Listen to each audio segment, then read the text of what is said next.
This is Believe in Buckeyes. I'm Brian, an All-American quarterback, Chekwa. This show is brought to you guys by FanDuel. Chim, coming off a bye week. We're getting a little sleepy, but hey, our next kickoff is in November. And what Coach Tressel used to always say about the month of November? Something about, you gotta go undefeated, man. You gotta win in November. Something like that. Something about winning. Yeah, you gotta go undefeated in November, man. You ain't got enough time to make it up. You know that kind of stuff. But man, how you doing, man? What's going on? Yeah, man. Yeah, I'm excited for this last little run, man. You never know where you're gonna be at this point. I know as Buckeye fans, we all expect to be undefeated, but you get here, come off a bye, and obviously everybody is looking towards that last game of the season, right? Just because of the last few years. But there's some work to do going into it. It's not the work that we expected, right? With Penn State coming up.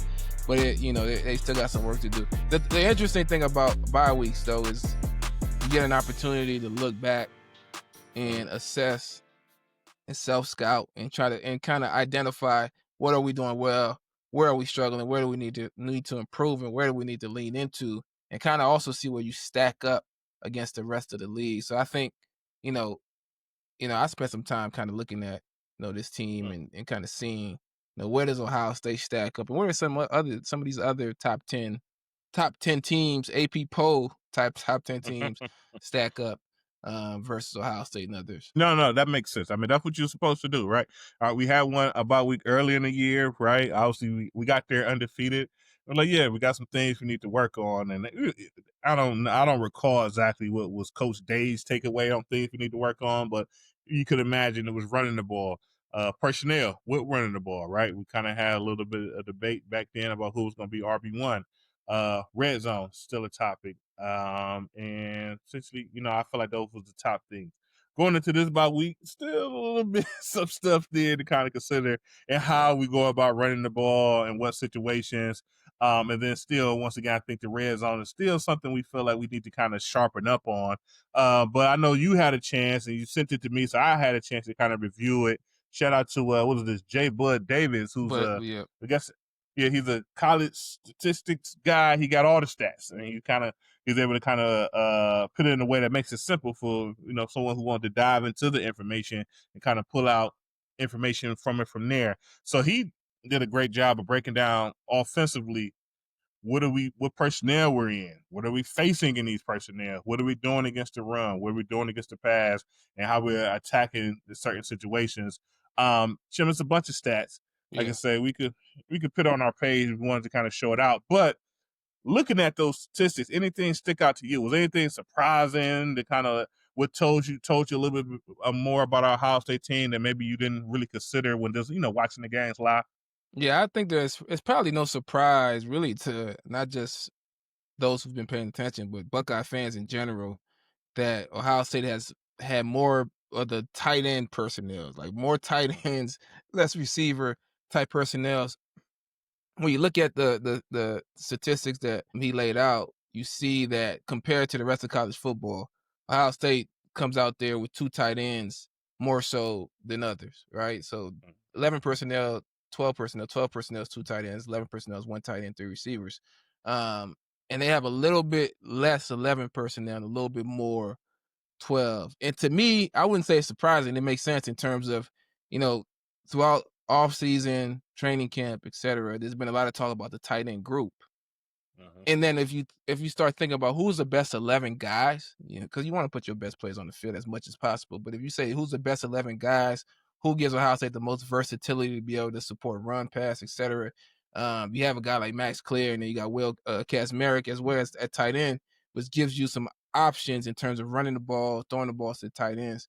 So to me, it makes sense.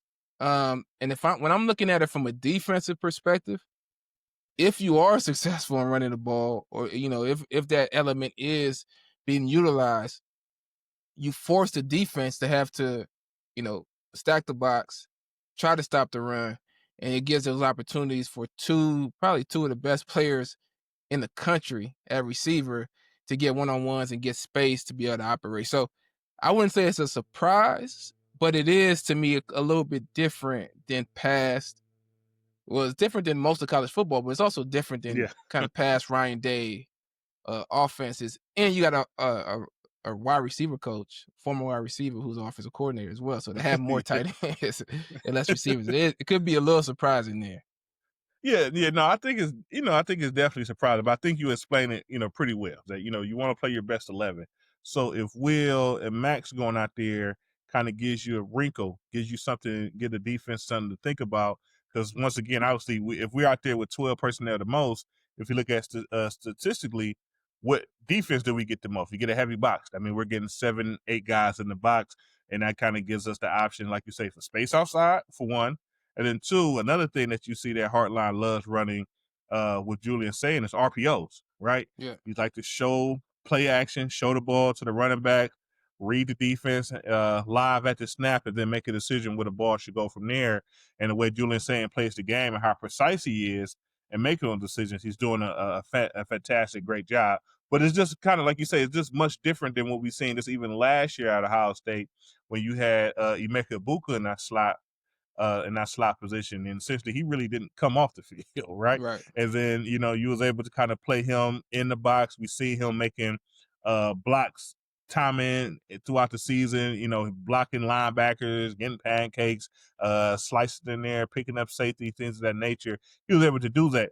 Not saying that Carnell Tate cannot do it, but we just kind of going about it in a different approach because now we have the tight end transfer and Max Player, and we know what he could bring as a receiver and a blocker as well, and what Will could bring as a blocker and do some catching. He don't catch a ton of ball, but some catching and his opportunity as well, because it's essentially, what they bring to the table. Yeah, you know how crazy it was last year to have Emeka Ibuka, who right now he might end up being the offensive rookie of the year at receiver, right? A wide receiver 1 type talent. Motioning in and blocking the defensive end or blocking the linebacker and doing those different things. Like, he was an ultimate team player, right? He did everything that was necessary to make the offense work. So you kept him on the field the entire time. Now you might want to play with 2 tight ends so that you can run the ball and do some different things. I think one thing you mentioned, and fans may say, well, if they're stacking the box because versus these bigger personnel sets, why aren't we taking more shots down the field, right? Well, the other thing that these stats show is that they're playing. You're seeing a lot of heavy box, but you're seeing it versus middle of the field close, which means there's always a safety in the middle of the field, which means that typically teams are playing cover 3. They're playing cover 3, and there's different ways you can play cover 3. Every cover 3 is not the same. Those corners could be a little bit more aggressive. I used to hate playing a super soft cover 3 because you're giving up everything underneath. Right, so when you end up with one receiver out there, you could play it kind of like man. These teams aren't playing it like man. All right, they're playing true zone, true cover 3. You see them doing their best job to stay on top of the number 1 receiver. The one team that didn't do it was Minnesota. Yeah, and we all remember the Minnesota game. I remember the Minnesota game. Bombs galore, right? So what's interesting is you get an offense that is trying to run the ball. They're trying to figure out the run. But in the pass game, like you mentioned, the RPO, there's so much space because you have the threat of run, so it keeps the linebackers, the underneath players honest, and then you have that space to be able to throw the slants, throw the quick hitches and all those other things, curl flats. It feels like day 1, day 2 install during camp, where they're just doing the simple stuff that they do. But right now, no one can stop. What's up, Buckeye Nation? Brian here. Chim, you got something for the people? Yeah, we're promoting the Coach Tressel Fitness Challenge. And along those same lines, we're promoting health. And one way to do that is to make sure that you have strong immune systems. That's why we'd like to announce our partnership with BioMade Vitamins. BioMade offers immediate support and long-term immunity training. Yeah, and I take BioMade, and what I like about it is vitamins for the entire family. So you take it all together. Clean ingredients, traceable ingredients, so you know exactly what's in it, and it provides that long-term immunity training to really support health. And that means less downtime and more showtime. And we all know in the game of football and also in the game of life, your best ability is availability. So here's the play. Go to BuyMe.com, that's BYMAE.com, and use the code Buckeyes for your first order. You get a discount, It'll help train your immune system just like we train. That's right, 50% off. Yeah, and I love that. Now I know a lot of times as Buckeye fans, they want to see, like you say, the big throws and the explosion plays and things of that nature. But we are executing at a high level. And once again, if you can't stop what we do in base, we don't need to get exotic, right? And like, when it'll be a time in the season when someone may figure it out. Maybe it's the Michigan game, maybe it's in the playoffs, and we need to do a little bit more. We need to get it exotic. Maybe we get in a game and we're down on the scoreboard in the second half, and we need a spark. We need something like that. Yeah, we should have that in our plan. We should be able to call it. But so far this year, we really haven't been there, right? I think what Texas probably played us the closest, and we know how conservative we played that game. Just due to it being week one and all the circumstances, going out there with a quarterback in their first start. Other than that, it just really hasn't been there. So run base, take what the defense is giving you. If they do decide to be bold like the Golden Gophers, then you throw it over their head and you make big plays in the end zone. So I'm fine with it. But now that we're kind of in November, coming off a bye week, Chim, I wanted to throw this at you. Let's grade the guys. Like, so offensively, we see how we're playing. Yeah. I'm gonna say a tad bit conservative, I guess. If you're a certain fan looking at the games, how are you looking at our offense? What grade are you giving them as we get ready to kind of gear up for this run here in November? Yeah, I would give the offense probably a B plus currently. And the reason they don't get an A is because of the run game. I think there's some improvement that needs to be made in the run game. Some of that comes with just individual guys winning their one on ones, winning their matchups, making better executing their assignments. We saw Ryan Day talk about there's still an open competition at that right guard position, so you don't know who's going to end up being there this weekend, honestly, or how much they rotate. But I think that's the only thing holding this offense back. I think if this offense can improve in the run game, they don't have to do everything great. They have a few runs. I think, this team becomes the best team in the nation by far. That's my opinion. Uh-huh. So I'll give the Yeah. offense a B. I'm curious how you feel about Yeah. it. So you're gonna B plus. I'll be honest, I'm gonna go A minus, and I say that because for one, yes, there's some improvements. We need to be a little bit better in the red zone, but we are in the red zone a lot. Yeah.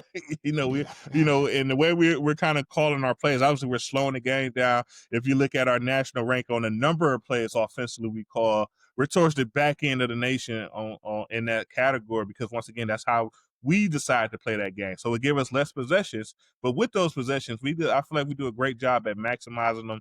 We have not been turning the ball over. Julian Sanders has been doing a great job at protecting. Our running backs is doing the same. We're keeping the ball off the ground. Our offensive line is playing very strong. They're coming off their worst game of the season. I would have to say Wisconsin's probably the most shaky game of the season, and some of the things that they gave them in the rough fits, Yeah. losing some of those one-on-one battles. But I would say right now, I feel like they're at an A minus level, and obviously I feel like they have a great challenge this weekend with Penn State. They'll be fired up. They'll have some guys, and this will be a great competition to see exactly how we measure up with one of the best defensive fronts in the nation. But so far, with them protecting the ball, yes, we need to improve the run. Yes, we need to show a little bit more in the red zone and just executing. But so far, I think they're doing a fair job. How Yeah, about I that mean, defense? yeah, that's fair. That's fair. I just want them. I want that run game identity to be clear. Like, this is what they do Yeah. in the playoffs. I feel like it was clear what they do and what they do well, and they stay consistent with it. They likely figure it out here in the next month, but it's getting towards the end of the season. Got to be figured out, right? If I look at the Yeah. defense, they get an A plus.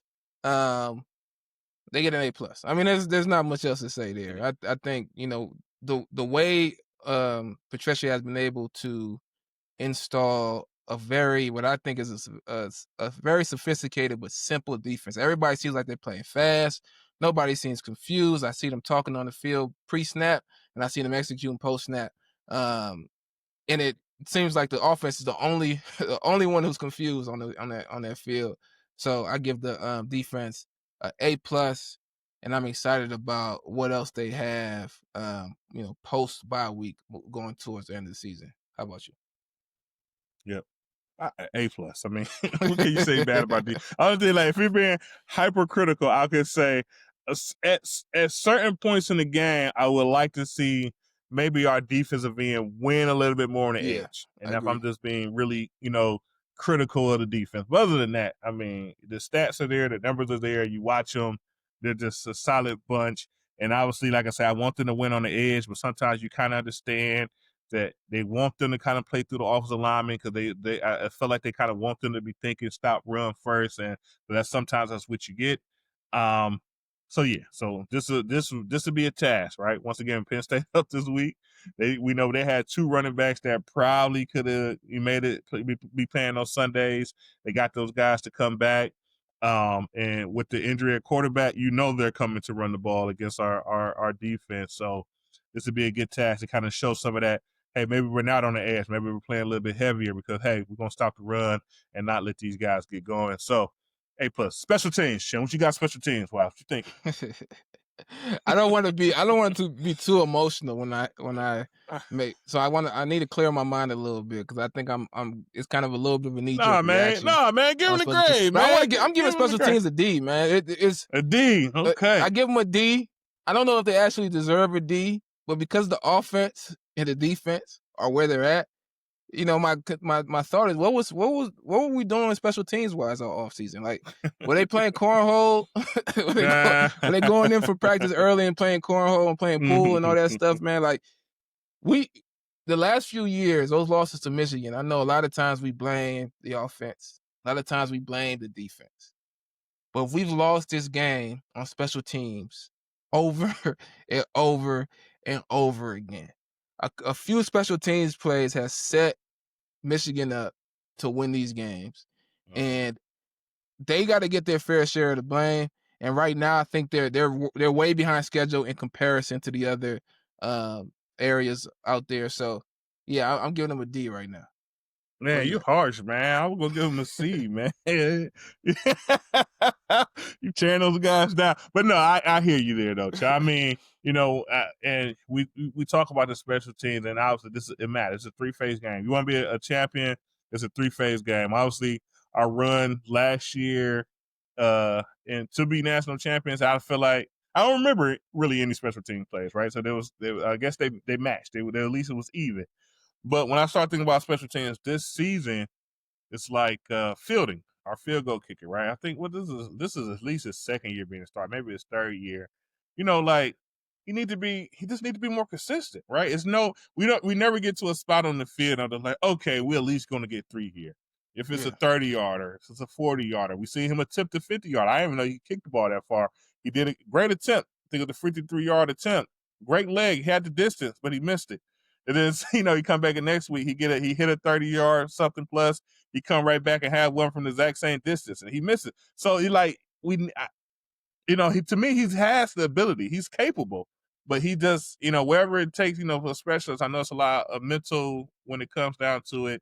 Yeah. He just needs to be more consistent when he could do. And then our return game. I think we have maybe 1-2 returns that we could even be excited about this season. We need to do more there. If it's a kickoff, if it's a punt, our defense do a great job at getting the punt team out there. We need to hit one for maybe some, more of a threat in the game, hit a couple so it can become a real threat. I think our biggest play on special teams this year was a trick play, right? We caught it and we did the throwback pass and be able to get something there. So that's what it takes. That's what it takes. If you can execute it, you can execute it. But and the return game is important, as you know, and it'd be nice to see us make a splash there. Maybe against Penn State to really kind of put the rest of the Big Ten on notice for our last little run here in November. Yeah, we should be excited about special teams. I mean, how many 4- and 5-star athletes are on this team? Right. Special teams is the ultimate athlete play. Like, we got all these athletes across the field. They should be able to run. They should be able to hit. And we should be able to have somebody who can field the ball and get at least 1 or 2 first downs every time every time there's space and it's not a fair catch. And then punt. Don't forget about punt, man. We just gotta be able to be consistent when we punt the ball and not lose yardage in those special teams plays. Yep. Yeah. So now FanDuel has us going to this Penn State game with a spread of 20.5, over under a 43.5 points. So obviously Ohio State's been doing pretty fair against the spread so far. So I don't know if you just ride with Ohio State every game, you're probably up on the year if you kind of keep those bets consistent. But real quick, what do you think Penn State brings to the table that would be a challenge? Obviously, it's a big noon game. If you're a fan, you're not very. I mean, if you're a player, you're not really that mad. Like, it's not really a huge game no more because of losses. So you rather kick off at Right. 12. But a fan, you're not very excited about it. I'm a season ticket holder. My ticket prices has just like failed. They just plummeted to the floor for this game. But what do you think Penn State brings to the table? As obviously Yeah. we know they're not having a season they expected, but one way to get it on track is to beat Ohio State at Yeah, Ohio I State. mean, what they bring is a little bit of mystery, right? Because they've lost their head coach, they've lost their starting quarterback. They've played some games, but they're consistently trying to find themselves in this time. They got a quarterback who is from Ohio, from the Columbus area, Central Ohio. Yeah. Central Ohio, locally from Olentangy High School. They got a defensive coordinator who coached at Ohio State last year, won a national championship, who you know, he's a good defensive coordinator, but there's been a lot of talks about his complex defense and Penn Yeah. State defensive players having to have extra meetings and spend extra time studying. At what point do they start passing the test? Right, this could be the week where they've studied enough. So I think they'll be competitive early. I think they'll have some wrinkles. They're also not playing. They have nothing to lose, right? When the team Okay. comes in with nothing to lose versus Ohio State, you can expect everything. Anything Right. that they have, expect it. So I think early there's going to be some guys fired up. Jim Knowles is going to have some wrinkles in the defense. To me, this is the team where you run the ball on. Right? You just straight ahead run the ball. I don't think they've been great stopping the run. Jim Knowles defenses tend to be mostly pass defenses with a little bit of scheme to try to stop the run. So I think that's where we kind of got to hit them in the mouth and end all of the extra stuff that they Yeah. bring in terms of game planning specifically for Ohio State. But I don't know. No, I second that. I think you need to come out, you run the ball against this defense. If not, you get some 30 long situations. And one thing we know Jim Knowles could do, if he gets his players in the right position, he can come up with some exotic pressures and things of Yeah. that nature. And then Penn State has been doing that this season. We know they has some talent up front when it comes to defensive end or some talent on that defensive line, a linebacker that could really good blitzer. So those guys will be fired up, willing to kind of go out there and try to shake things up. What can you do? How can you get off schedule? How can you get to Julian saying to make him make a mistake, especially like you say early in the game, so you can get fired up. You can feel like you're in that game. But if we run the ball at them early, punch in the mouth like you said, get 1 or 2 score lead, I think Penn State will go away quietly and kind of get ready for the off season, which brings me to my next point. Who is coaching Penn State next season? What do you think, man? I know we got another firing in college football, big firing a couple days ago at LSU, letting Brian Cali go. But obviously, there's still a lot of talk around Lane Kiffin and I think Hartline came out today, but we got other young coaches. PJ Fleck, who's been doing this thing at Minnesota, Matt Campbell, Iowa State, Dillingham at Arizona State, Addis Goish down at what's that? USF. USF. That's right. Yep. USF. USF. Louisville just got a big win against Miami, and Jeff Brown. Who's coaching Penn State next year? What you Yeah, that's got? a What you good thinking, question. man? Yeah. If I was a betting man, I probably lean towards a Matt Rule or even a Lane Kiffin. Right? Everybody's automatically tying Lane Kiffin to SEC jobs because he's coaching the SEC. Lane Kiffin's not necessarily an SEC guy. He was at USC for years. He was at the Oakland Raiders for a little bit. Then he came to Tennessee and other places. But if I'm Penn State, if I wanted to get the best guy out there for the job, I think I'm looking at a guy like Lane Kiffin. The challenge is you're gonna have to pay big bucks to get him. And Yeah. you're still paying the last coach. So that would be those two guys would be like my top level guys. Yeah. But then you mentioned a few other names, maybe from a smaller school, from Golish. There's rumors about Brian Hartline. This is my question. What do you think? How serious do you think the Brian Hartline rumors about being on kind of the short list for Penn State are?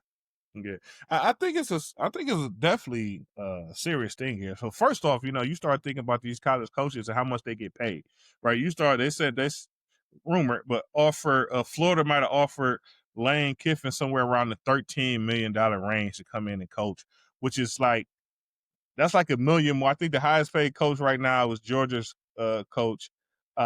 He's like at like 11 something, maybe 11, 12. So you're talking about like $1 million plus that. So you start looking at these numbers, like the money's good. You start talking about the buyouts, even if you go, you're not good, right? Like, I think Brian Kelly's like in the $53 million range. And, we already discussed what Penn State former coaches getting in his buyout.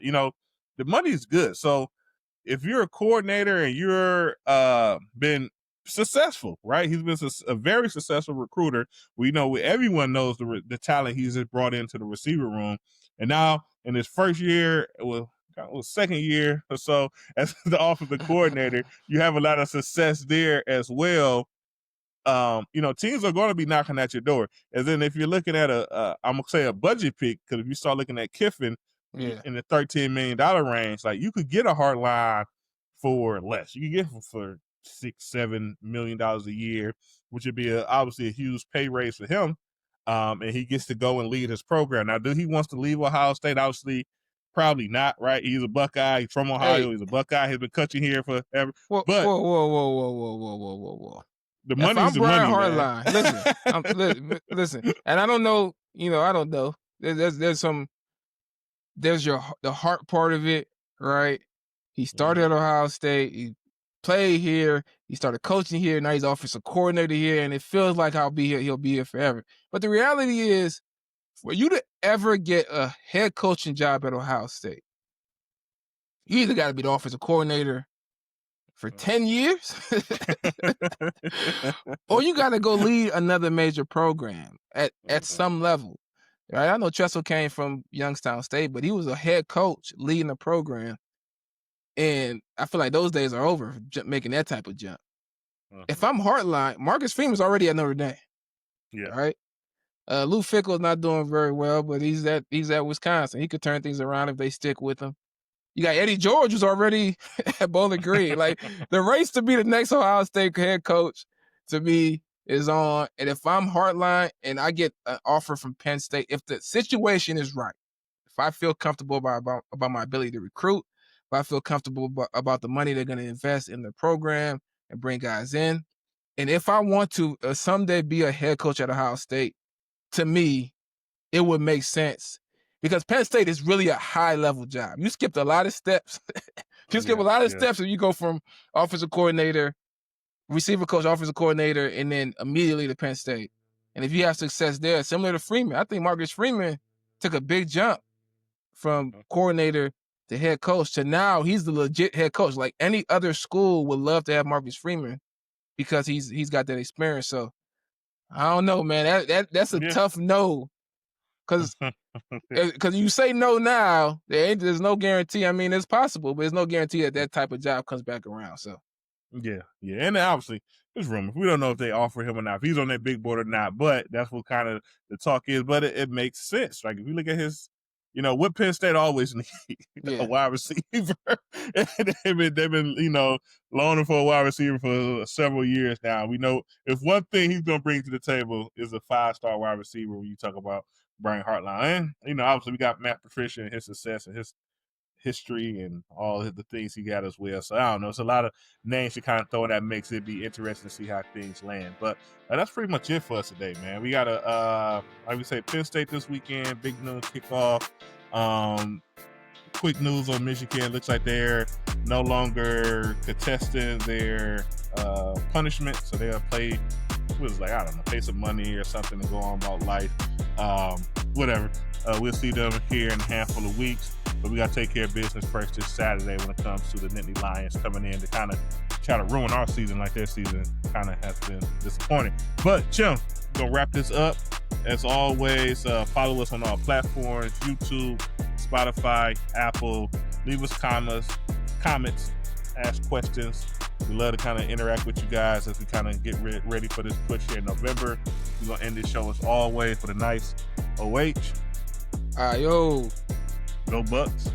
Talk to you guys soon. Go Bucks.